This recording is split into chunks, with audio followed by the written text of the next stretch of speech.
Imagine standing on a vast plain in Western Australia in the early 1930s. The land stretches endlessly, with the sun burning down on fields of wheat planted by hardworking farmers who are trying to rebuild their lives after one of the harshest economic crashes in modern history. The Great Depression has shaken every corner of the world. Banks have collapsed, unemployment is everywhere, and people are struggling to put food on the table. Australia is no exception. In fact, for many Australian families, survival depends entirely on the success of their farms. And into this fragile picture marches an enemy that nobody could have expected, a giant bird, the Australian emu. Now, emus are not your typical farm nuisance. They are not rabbits nibbling on vegetables, or locusts devouring crops. They are massive, flightless birds, standing almost 2 meters tall, with long legs built for speed and claws that can defend them when threatened. They are, in many ways, living dinosaurs. And in 1932, tens of thousands of them migrate across the wheat belt of Western Australia, directly into the farms of struggling veterans and settlers. To the emus, it is paradise. To the farmers, it is disaster. Farmers cry out to the government. Their voices echo a mixture of desperation and frustration. These are men who once fought in the trenches of World War I. They returned home with promises of land and opportunity, and now even the land seems to be betraying them. They say, "Our crops are being destroyed. Every acre is vanishing before our eyes. Do something. Help us." The government listens, and what happens next is one of the strangest decisions in Australian history. Instead of sending agricultural experts, or building new fencing systems, or creating large-scale deterrents, the government turns to the army. The idea is simple on paper: send soldiers with machine guns to fight the birds, just as they would fight an enemy in war. The man chosen to lead this bizarre mission is Major G.P.W. Meredith of the Royal Australian Artillery. Meredith is a disciplined officer, a man trained for real combat.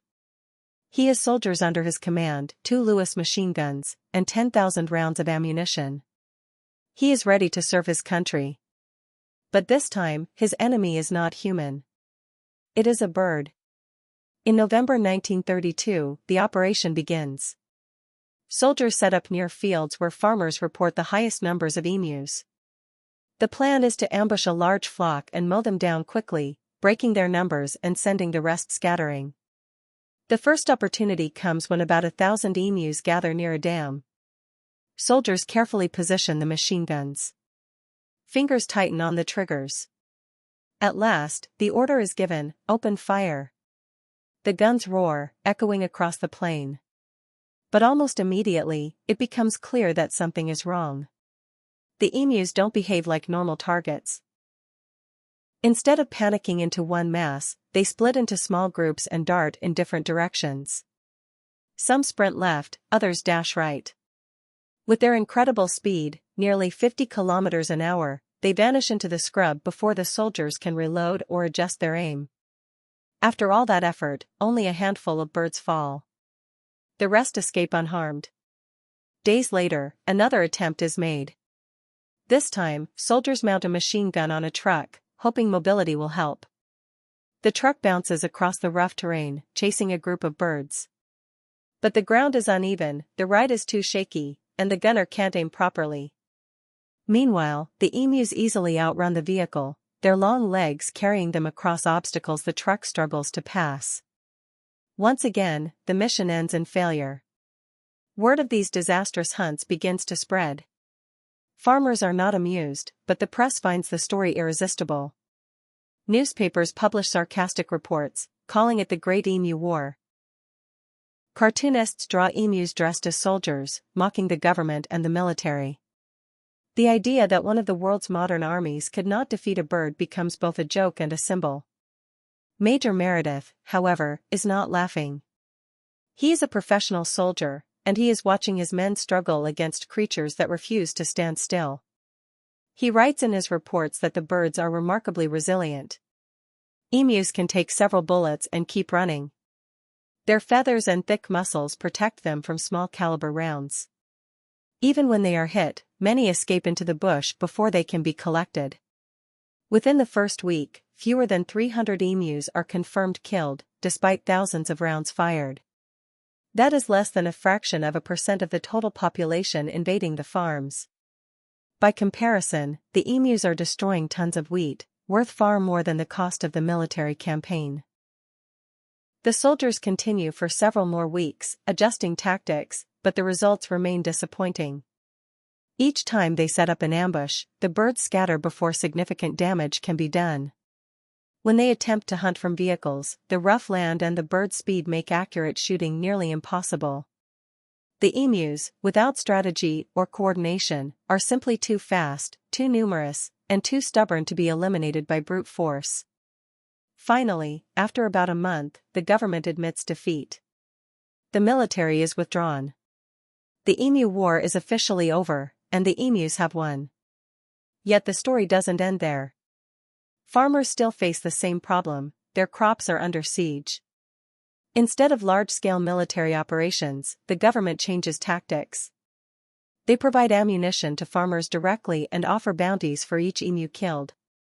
This decentralized approach proves more effective, as individuals and small groups can target birds more carefully than clumsy machine gun campaigns. Over time, thousands of emus are killed through bounty hunting, and the immediate crisis is reduced. But the memory of the so-called war lingers. Major Meredith himself reflects on the campaign. In one of his most quoted remarks, he says, "If we had a military division with the bullet-carrying capacity of these birds, it would face any army in the world. They can face machine guns with the invulnerability of tanks."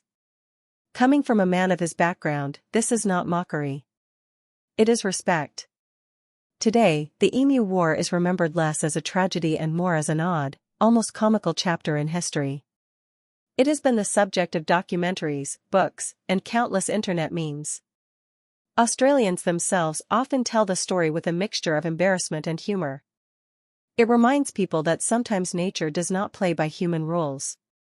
Sometimes the underdog, or in this case, the underbird, wins. But beyond the jokes, there are deeper lessons. The Emu War teaches us about the limits of technology. In 1932, soldiers armed with machine guns believed they had overwhelming power. And yet, against the natural speed and endurance of the emu, that power meant very little. The birds did not need weapons, armor, or strategy. They survived because evolution had prepared them for a harsh environment, giving them tools humans could not easily overcome. It also shows how human solutions to natural problems often fail when they are too simplistic.